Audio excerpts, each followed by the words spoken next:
जो सीरत तैयबा अता करने के लिए आए थे, जिसके लिए बारी ताला ने फरमाया था लक़द काना लकुम फी रसूलिल्लाहि उस्वतुन हसना, कि लोगों तुम्हारी जिंदगियों के लिए बेहतरीन मॉडल और नमूना अगर कोई है तो वो मेरे मुस्तफा की सीरत और सुन्नत है। आज उस सीरत तैयबा को जो आका ने जिंदगी गुजारने के लिए एक निजाम हमें अता किया था, उसको हमने फरामोश कर दिया, आपस से पूछ डाल दिया। आका की आमद की वजह से जो हमें सीरत तैयबा मिली, मैं इल्मी बातों में आज नहीं जा रहा, मैं सिर्फ उनका निचोड़ और सादा सादा मफहूम बता रहा। आका की सीरत तैयबा का दूसरा नाम दीन इस्लाम। बोलिए क्या नाम है? दीन आका की सीरत से हटकर किसी शय का नाम नहीं। दीन सारे का सारा वो नाम ही नबी की सीरत और सुन्नत का है। और वो दीन जो कमली वाले आका की सीरत तैयबा का नाम है, उस दीन का नाम है दीन इस्लाम। बोलिए क्या नाम है? दीन इस्लाम। बारी ताला ने खुद फरमाया इन्न दीना इंदल्लाहिल इस्लाम, कि बेशक अल्लाह के नजदीक दीन फकत इस्लाम ही है। इस्लाम से हटकर किसी शय का नाम दीन।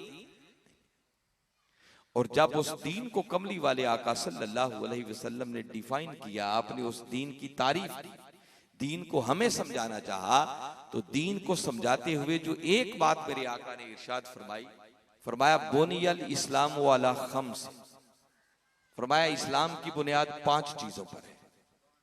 जरा बोलें कितनी चीजों पर है? सबसे पहले नंबर पर है तौहीद और रिसालत की गवाही देना। इसी को दूसरे लफ्जों में हम ईमान कहते हैं। क्या कहते हैं? ये हमारी खुशनसीबी कि हम मुसलमानों के घर पैदा हो गए और ईमान की दौलत हमें मुफ्त में विरासत में मिल गई। इस पर हमारा कोई जोर, कोई मेहनत नहीं करना पड़ी। उसके बाद आगे कुल 4 चीजें हैं जिनको कमली वाले आका सल्लल्लाहु अलैहि वसल्लम ने दीन की, इस्लाम की बुनियादें करा दी। उनमें पहले नंबर पर है नमाज का कायम करना। जोर से बोलो क्या है? फिर दूसरे नंबर पर है ज़कात का अदा करना।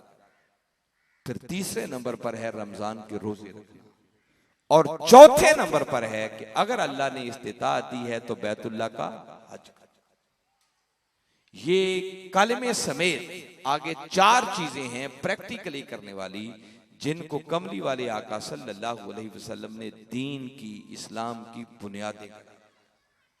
फरमाया इस्लाम की इमारत तो बाद में खड़ी होगी, मगर याद रखो सबसे पहले तुम्हें बुनियाद रखना पड़ेगी ना।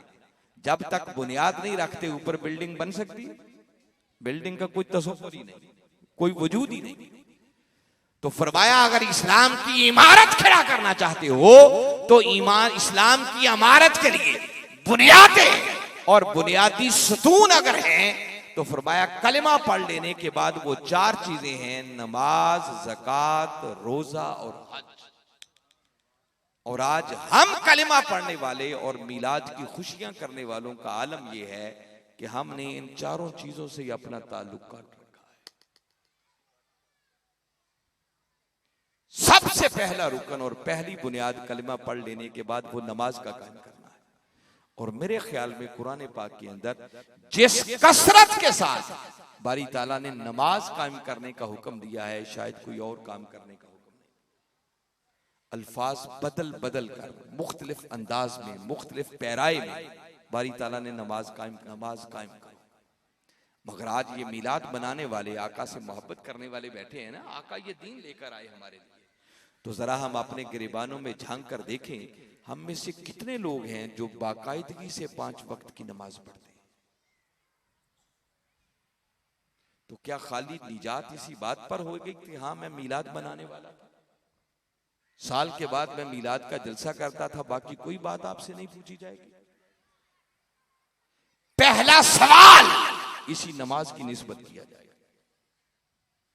अगर इसमें पास हो गए तो बाकी मरहलों में भी आसानी पैदा कर।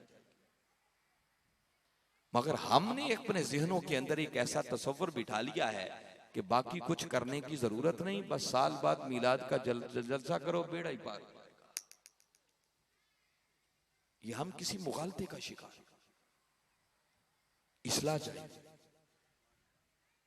याद रखें, ये कोई मीलाद नहीं है कि ना हम नमाज पढ़ें, ना हम ज़कात दें, ना हमें रोजे रखने की फिक्र, ना जिंदगी में हज करने की फिक्र, ना हम अल्लाह के बंदों के हुकूक अदा करें और कहें बस साल के बाद मीलाद का जलसा कर लो तो बेड़ा ही पार। शरीयत के अंदर, दीन के अंदर, इस्लाम के अंदर इसका कोई कंसेप्ट नहीं। अगर कोई ऐसी बात करता है तो वो झूठ बोल। हिसाब देना होगा हर अमल का। वो क़यामत वाला दिन किस लिए कायम होगा? क्या कोई बात आपसे नहीं पूछी जाएगी? पूछी जाएगी। बारी ताला ने जो इतना जोर दे के कुरान पाक में बार बार कहा नमाज कायम करो और अपने महबूब की जुबान अक़दस से ऐलान करवाए, महबूब ने बता दो अस्सलातु मिराजुल मोमिनीन, फरमाया नमाज मोमिनों की मिराज है। फरमाया नमाज मेरी आंखों की ठंडक है। फरमाया एक मोमिन और काफिर के दरमियान फर्क करने वाली कोई चीज अगर है तो फरमाया वो यही नमाज है। अस्सलातु इमादुद्दीन, नमाज दीन का सतून है। अगर नमाज तर्क करके आपने एक सतून ही गिरा दिया तो इस्लाम की इमारत किस बात पे? हमारा ताल्लुक बुनियादों से बड़ा कमजोर हो चुका। उसके बाद हम किस इस्लाम की बात करते हैं? बाकी सारी चीजें तो बाबा बाद में आएंगी ना।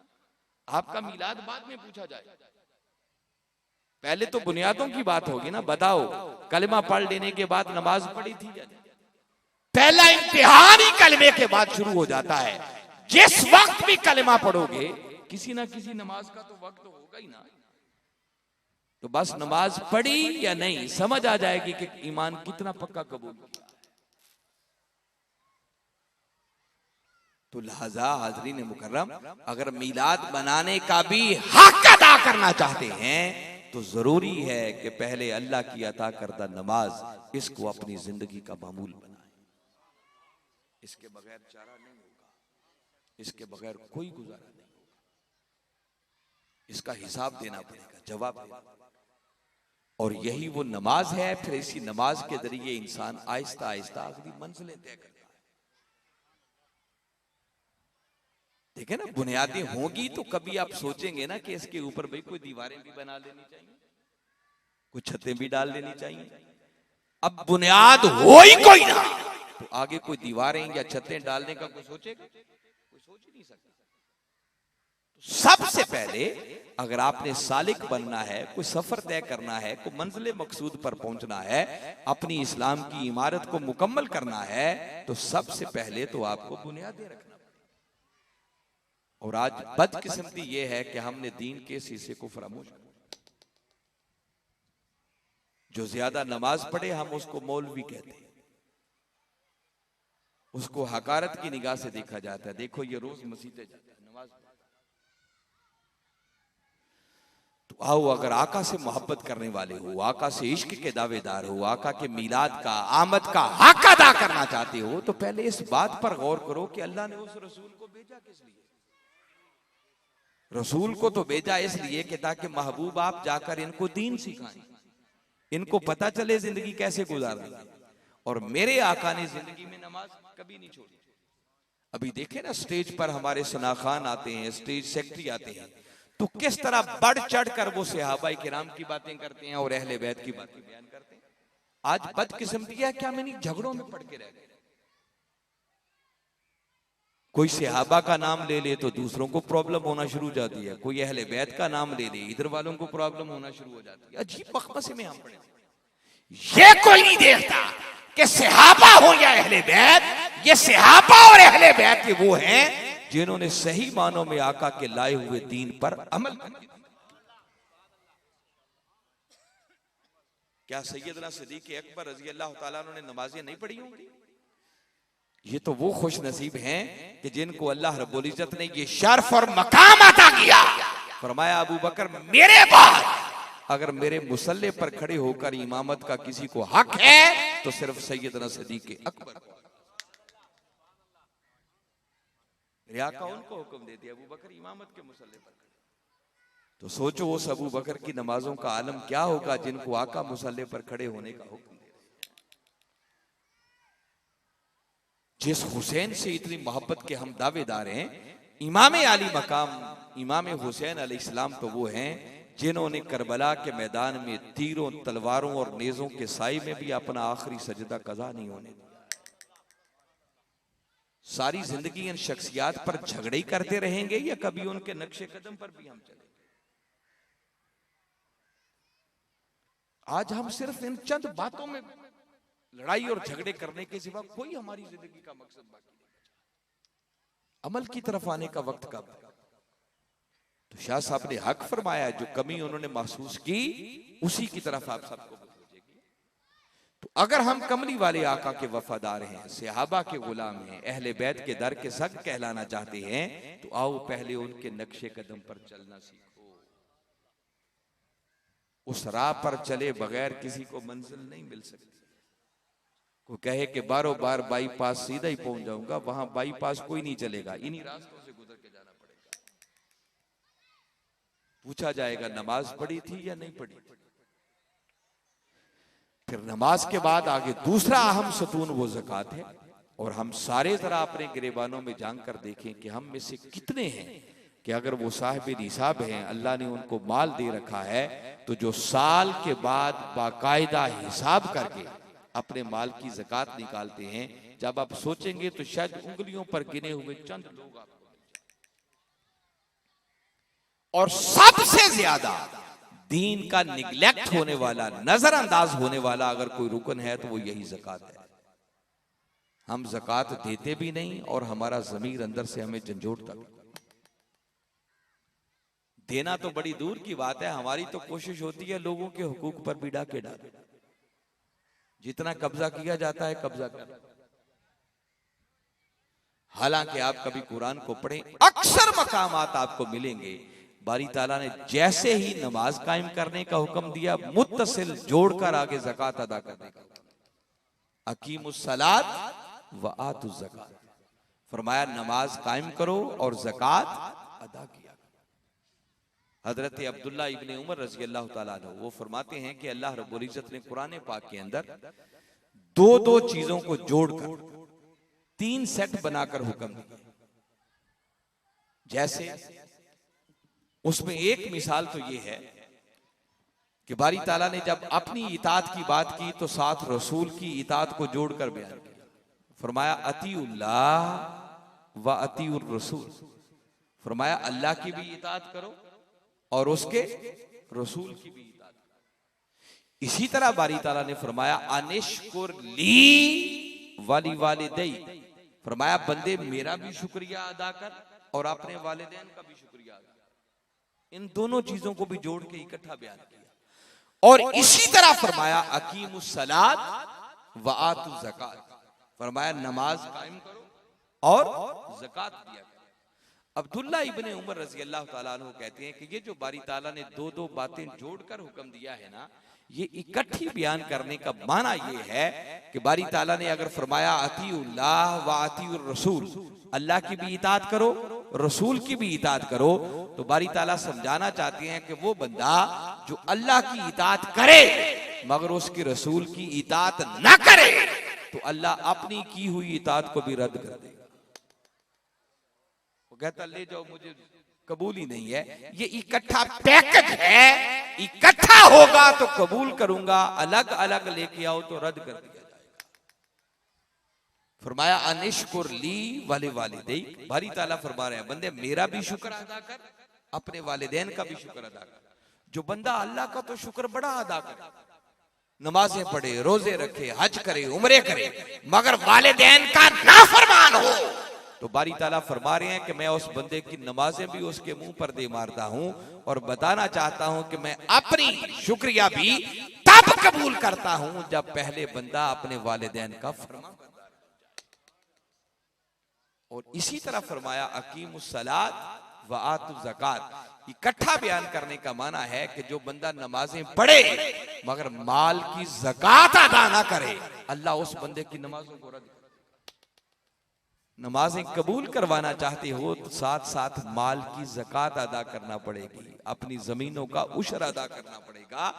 जब तक ये काम आप नहीं करते, करोड़ नमाजें पढ़ते फिरें, बारी ताला आपकी नमाजों को भी रद्द कर देगा।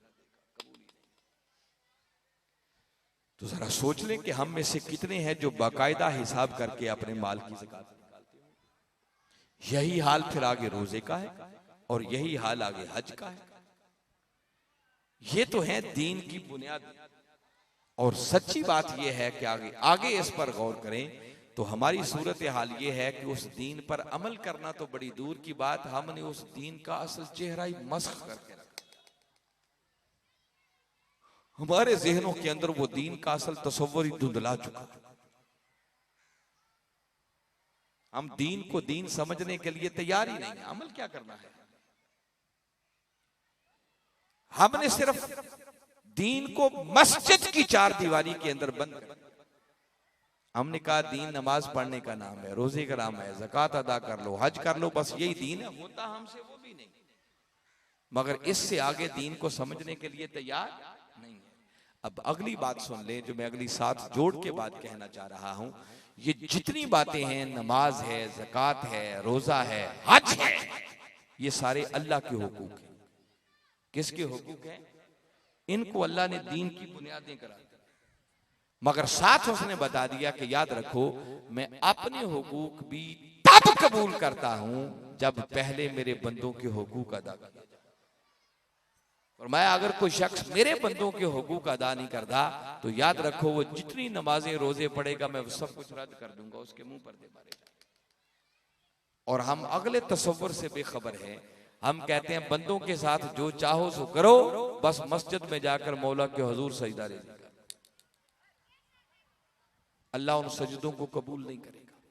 जरूरी है फिर उसके बंदों के हुकूक अदा, वालिदैन का अदब किया जाए, बीवी बच्चों के हुकूक अदा किए जाए, पड़ोसियों के हुकूक अदा किए जाए, रिश्तेदारों के हुकूक अदा किए जाए, मुसाफिरों के हुकूक अदा किए जाए।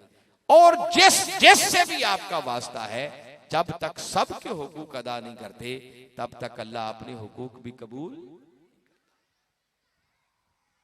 इस बात को कभी समझना हो तो मैं सिर्फ सूरह माऊन की एक आयत करीमा आपके सामने रखता हूं जिसमें बारी ताला ने इरशाद फरमाया अराइतल्लज़ी युकज़्ज़िबु बिद्दीन, क्या आपने उस शख्स को नहीं देखा जो दीन को झुटलाता है, दीन की तकज़ीब करता है। सुनने वाले मुतवज्जे हो गए कि बारी ताला आगे किसका नाम लेने वाले। किसी ने सोचा होगा कि शायद आगे बारी ताला ये फरमाए कि दीन को झुटलाने वाला वो है जो नमाज नहीं पढ़ता, रोजा नहीं रखता, हज नहीं करता। बारी ताला ने किसी ऐसे का नाम नहीं लिया, बल्कि आगे फरमाया फ़ज़ालिकल्लज़ी यदुउल यतीम वला यहुद्दु अला तामिल मिस्कीन। फरमाया ये दीन को झुटलाने वाला वो है जो यतीम को धक्के देता है और गरीब को, मुहताज को, मिस्कीन को न खुद खिलाता है न दूसरों को तरकीब। जिसका साफ माना यह है कि जो यतीमों के सर पर दस्ते शफकत ना रखे, गरीबों मुहताजों को न खिलाए न तरगीब दे, उनके हुकूक अदा ना करे, बारी ताला साफ ऐलान फरमा रहे हैं कि वो लाख नमाजें पढ़ता फिरे, हज उम्रे करता फिरे, फरमाया वो सब कुछ करने के बावजूद भी यूं है जैसे अल्लाह के दीन का इनकार कर रहा है। तो जब दीन का ही इनकार हो गया तो तुम्हारी नमाजें कौन कबूल करेगा, तुम्हारे हज उम्रे कौन कबूल करेगा? इसका मतलब कि अल्लाह अपने हुकूक भी तब कबूल करता है जब पहले उसके बंदों के हुकूक अदा किए जाए। और अब तीसरी बात इससे भी अहम आपको बताना चाह रहा, ये जो दोनों चीजें हैं ना, एक अल्लाह के हुकूक और दूसरे बंदों के हुकूक, दोनों को मिला लें तो दीन की जाहिरी तस्वीर मुकम्मल हो जाती है। मगर अहले इल्म को अगर आप पढ़ें तो वो इन दोनों चीजों को मिलाकर जो दीन बनता है वो कहते हैं इस दीन का नाम है मामूल बिही दीन। क्या नाम है? जोर से बोलो। ये रोजमर्रा का दीन है जिस पर हम अमल करते हैं। फरमाया एक दीन की कैटेगरी और किस्म इसके आगे जिसको मयारी दीन कहते हैं। फरमाया जब तक उस मयारी दीन पर अमल न किया जाए, ये अल्लाह के हुकूक अदा करना और उसके बंदों के हुकूक अदा करना कुछ बैद नहीं है।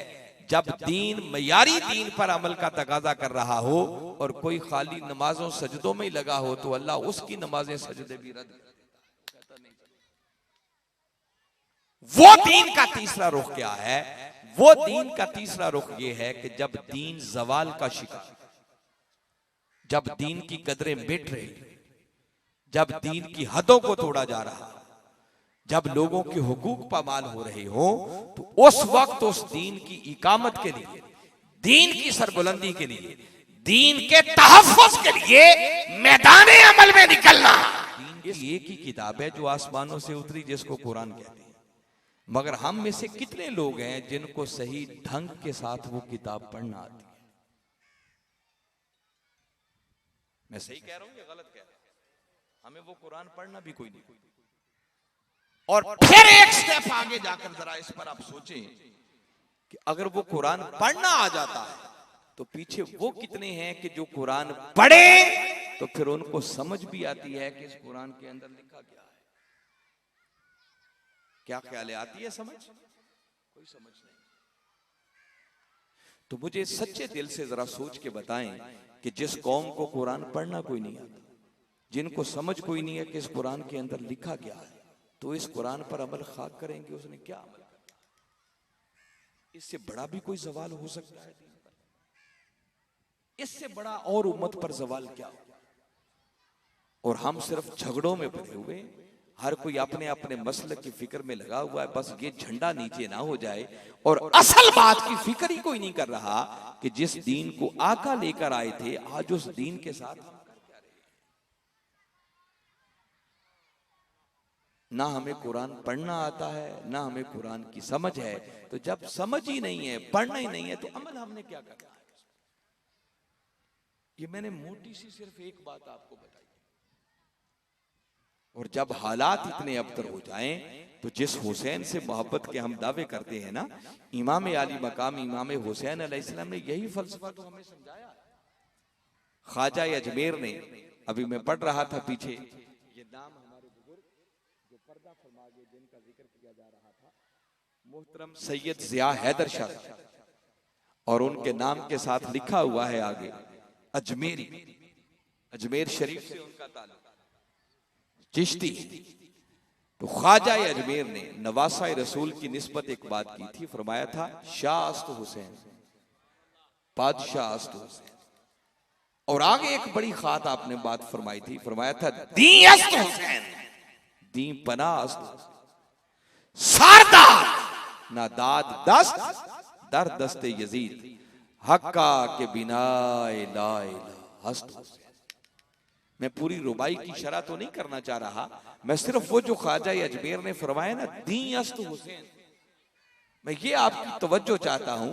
ख्वाजा अजमेर फरमा रहे हैं कि लोगों, नवासा रसूल ने मैदान करबला में जब उनके नाना के दीन पर कड़ा वक्त आ गया, जब दीन की कदरें मिट रही थी, दीन की कदरों को पामाल किया जा रहा था, दीन की हदों को तोड़ा जा रहा था, लोगों के हुकूक पर डाके डाले जा रहे थे, औरतों की इस्मत रेजी हो रही थी, अल्लाह और उसके रसूल के हलाल को हराम किया जा रहा था, हराम को हलाल किया जा रहा था, तो उस वक्त नवासा रसूल ने अपने नाना के लाए हुए दीन के तहफ्फुज के लिए कुर्बानियों की ऐसी तारीख रकम की कि फरमाया याद रखो, अब हुसैन सिर्फ एक शख्सियत का नाम नहीं है, बल्कि अब दीन हुसैन है और हुसैन दीन है।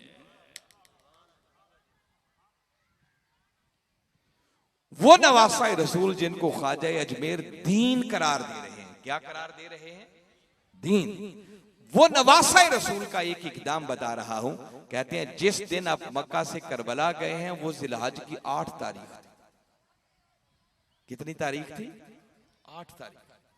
और 8 तारीख जिलहज की ये वो तारीख है जिस दिन हाजी लोग एहराम बांध के मीना जाते हैं, हज के मनासिक का बाकायदा आगाज होता है। दुनिया भर से लोग इकट्ठे होकर जमा होकर मक्का आ रहे थे ताकि हज अदा करें, और नवासा रसूल जिनको ख्वाजा अजमेर दीन कह रहे हैं, वो सर पे कफन बांध के मक्का से करबला जा रहे थे। ये काम किसी और बंदे ने किया होता तो नजरअंदाज हो सकता था, आम हस्ती ने नहीं किया।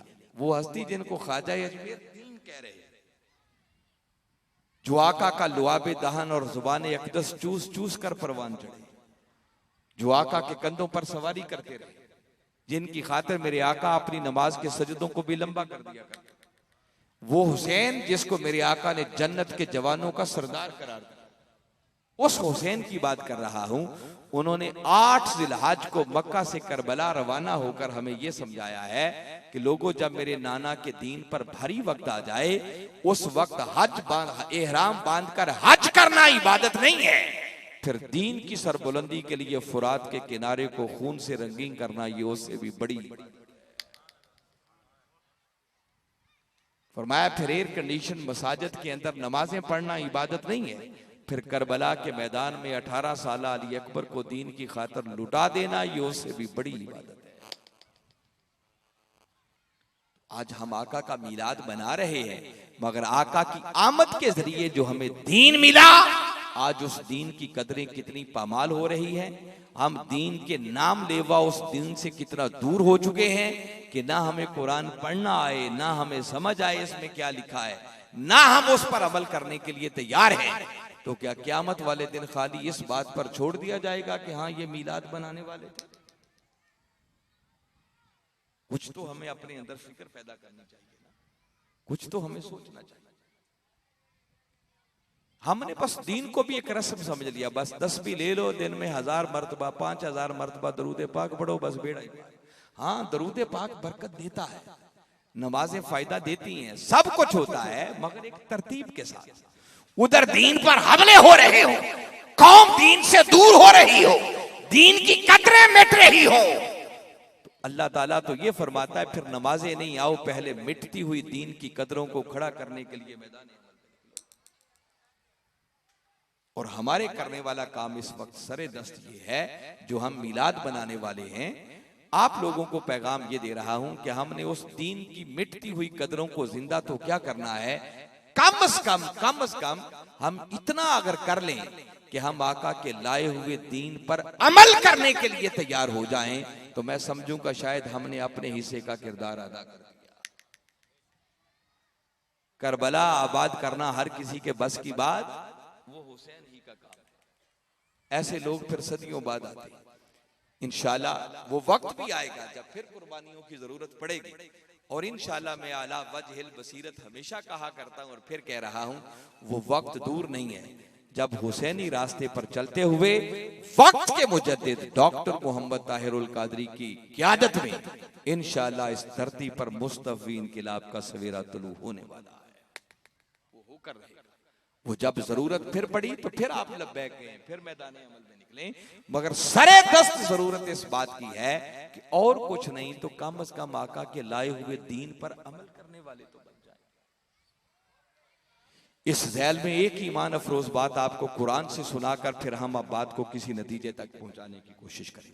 आप कभी कुरान पाक का मुताला करें, यही फलसफा बारी ताला ने खुद कुरान में भी सिखाया। हजरत मूसा अलैहिस्सलाम थे ना, बारी ताला ने उनको हुक्म दिया था, फरमाया था इज़हब इला फिरऔन इन्नहु तगा। मूसा फिरौन बड़ा सरकश हो गया है, बागी हो गया है, जा जरा उसके सामने जाकर कलमा हक बुलंद कर।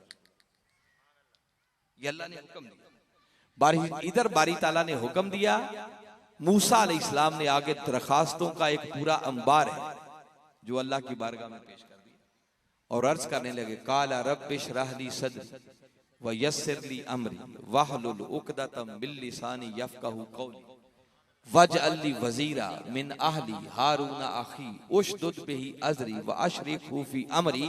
ये सारी मुत्तसिल आयतें जो मैं पढ़ रहा हूँ, ये मूसा अलैहिस्सलाम की वो दुआएं हैं जो उन्होंने अल्लाह का एक हुक्म सुनकर अल्लाह की बारगाह में पेश की।